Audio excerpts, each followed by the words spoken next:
The White Ship by Howard Phillips Lovecraft. I am Basil Elton, keeper of the North Point light that my father and grandfather kept before me. Far from the shore stands the gray lighthouse, above sunken slimy rocks that are seen when the tide is low, but unseen when the tide is high. Past that beacon for a century have swept the majestic barks of the seven seas. In the days of my grandfather there were many, in the days of my father not so many, and now there are so few that I sometimes feel strangely alone, as though I were the last person on our planet. From far shores came those white-sailed argosies of old, from far eastern shores where warm suns shine and sweet odors linger about strange gardens and gay temples. The old captains of the sea came often to my grandfather and told him of these things, which in turn he told to my father, and my father told to me in the long autumn evenings when the wind howled eerily from the east. And I have read more of these things, and of many things besides, in the books men gave me when I was young and filled with wonder. But more wonderful than the lore of old men and the lore of books is the secret lore of ocean.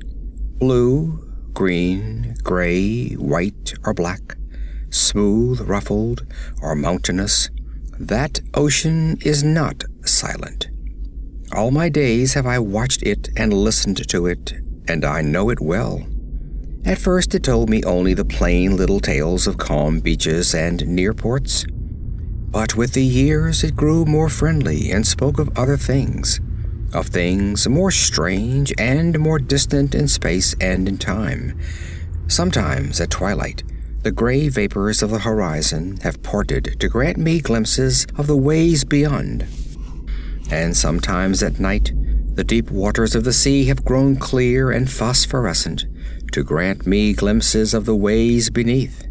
And these glimpses have been as often of the ways that were and the ways that might be as of the ways that are.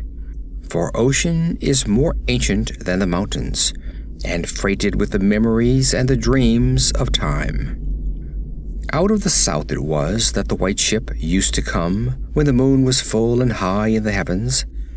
Out of the south it would glide very smoothly and silently over the sea, and whether the sea was rough or calm, and whether the wind was friendly or adverse, it would always glide smoothly and silently, its sails distant and its long, strange tiers of oars moving rhythmically. One night I espied upon the deck a man, bearded and robed, and he seemed to beckon me to embark for fair unknown shores. Many times afterward I saw him under the full moon, and ever did he beckon me. Very brightly did the moon shine on the night I answered the call, and I walked out over the waters to the white ship on a bridge of moonbeams. The man who had beckoned now spoke a welcome to me in a soft language I seemed to know well, and the hours were filled with soft songs of the oarsmen as we glided away into a mysterious south, golden with the glow of that full, mellow moon. And when the day dawned, rosy and effulgent, I beheld the green shore of far lands, bright and beautiful, and to me unknown. Up from the sea rose lordly terraces of verdure, tree-studded, and showing here and there the gleaming white roofs and colonnades of strange temples. As we drew nearer the green shore, the bearded man told me of that land, the land of Zar, where dwelt all the dreams and thoughts of beauty that come to men once and then are forgotten. And when I looked upon the terraces again, I saw that what he said was true, for among the sights before me were many things I had once seen through the mists beyond the horizon in the phosphorescent depths of ocean. There, too, were forms and fantasies more splendid than I had ever known. The visions of young poets who died in want before the world could learn of what they had seen and dreamed. But we did not set foot upon the sloping meadows of Zar, for it is told that he who treads them may never more return to his native shore. As the white ship sailed silently away from the templed terraces of Zar, we beheld, on the distant horizon ahead, the spires of a mighty city, and the bearded man said to me, "This is Thalarion, the city of 1,000 wonders, wherein reside all those mysteries that man has striven in vain to fathom." And I looked again at closer range, and saw that the city was greater than any city I had known or dreamed of before.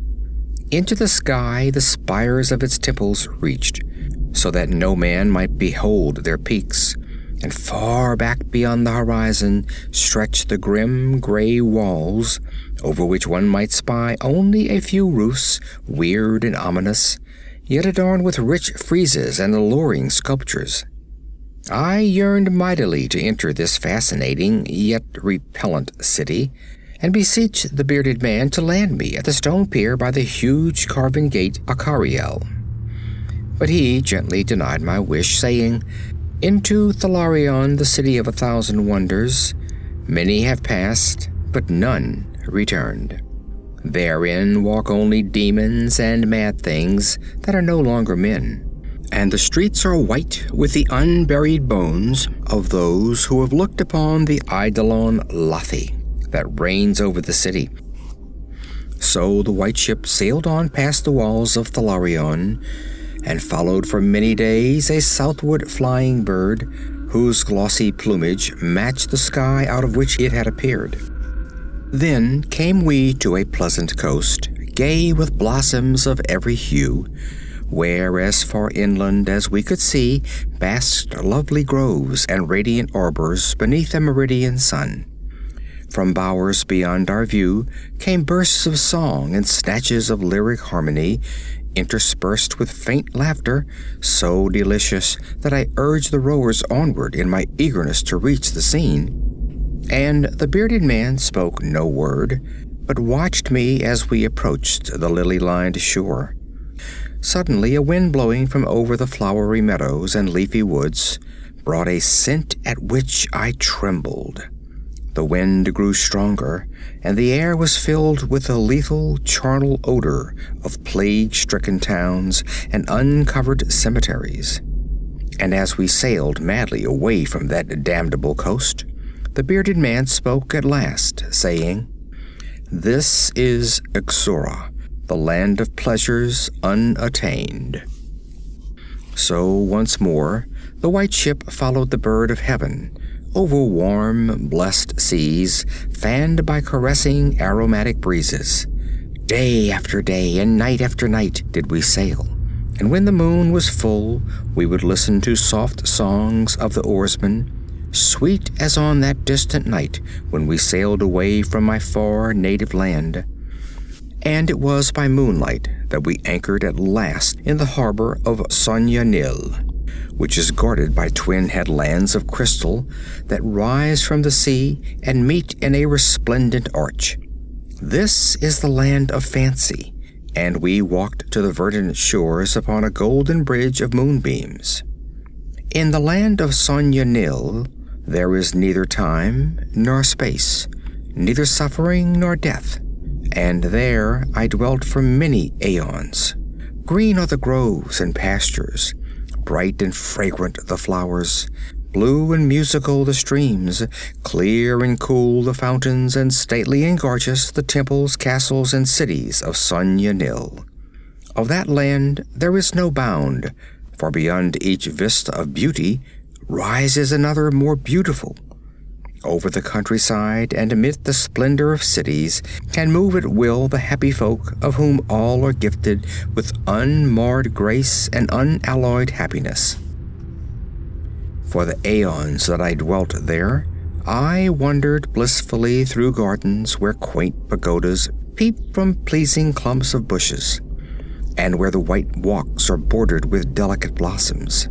I climbed gentle hills, from whose summits I could see entrancing panoramas of loveliness, with steepled towns nestled in verdant valleys, and with the golden domes of gigantic cities glittering on the infinitely distant horizon.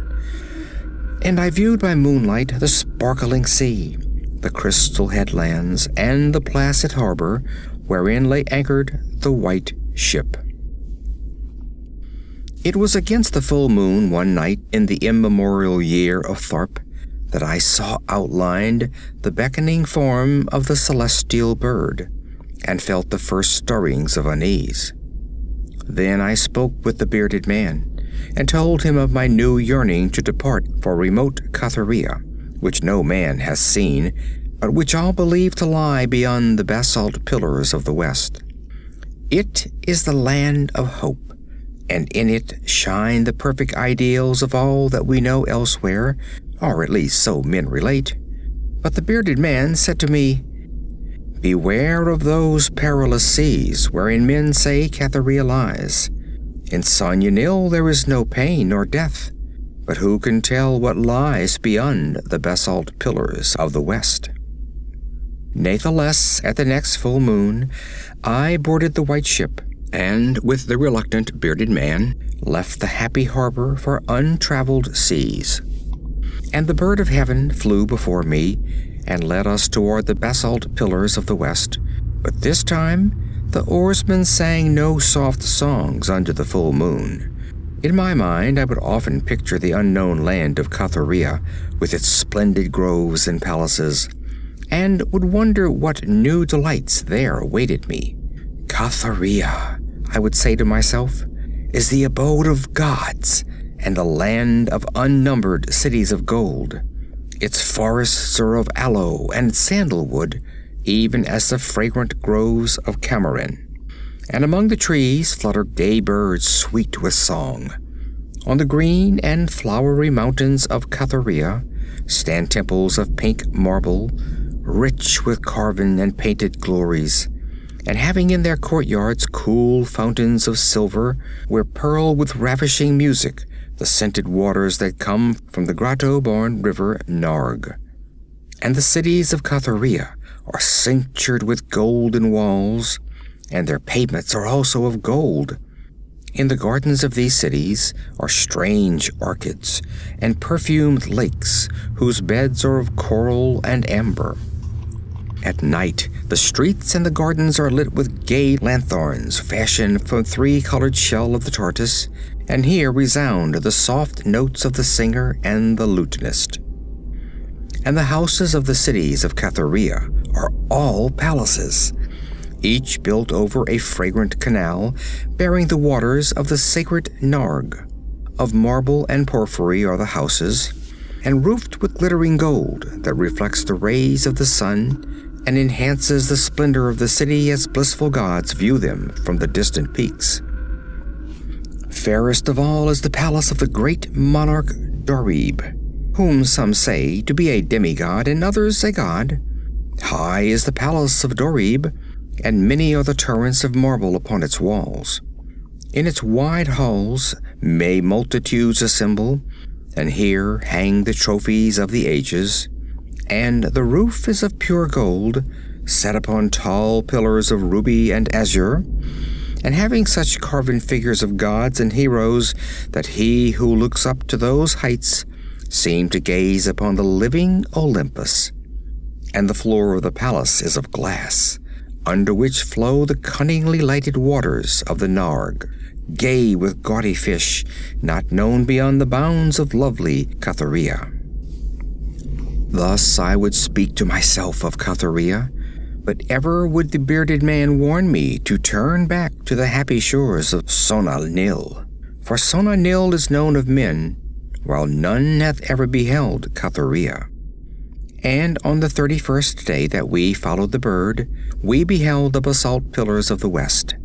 Shrouded in mists they were, so that no man might peer beyond them or see their summits, which indeed some say reach even to the heavens. And the bearded man again implored me to turn back, but I heeded him not, for from the mists beyond the basalt pillars I fancied there came the notes of singer and lutenist, sweeter than the sweetest songs of Sona Nil, and sounding mine own praises, the praises of me, who had voyaged far under the full moon and dwelt in the land of fancy.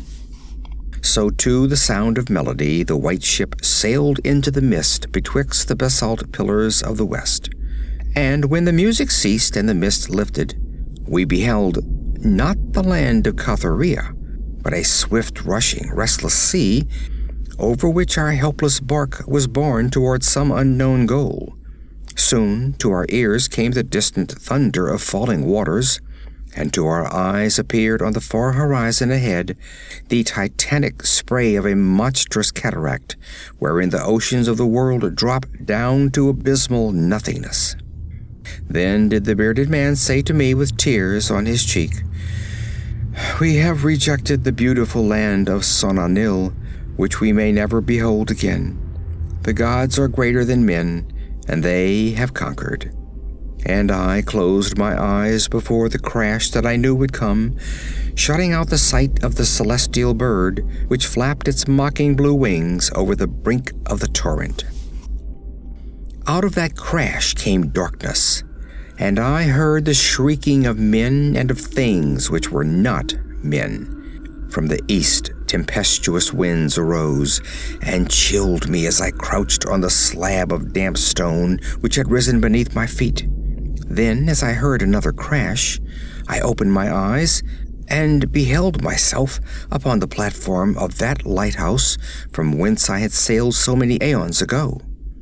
In the darkness below, there loomed the vast, blurred outlines of a vessel breaking up on the cruel rocks, and as I glanced out over the waste, I saw that the light had failed for the first time since my grandfather had assumed its care. And in the latter watches of the night, when I went within the tower, I saw on the wall a calendar which still remained as when I had left it at the hour I sailed away. With the dawn I descended the tower and looked for wreckage upon the rocks, but what I found was only this: a strange, dead bird, whose hue was as of the azure sky, and a single shattered spar of a whiteness greater than that of the wave-tips or of the mountain snow. And thereafter the ocean told me its secrets no more, and though many times since has the moon shone full and high in the heavens, the white ship from the south never came again.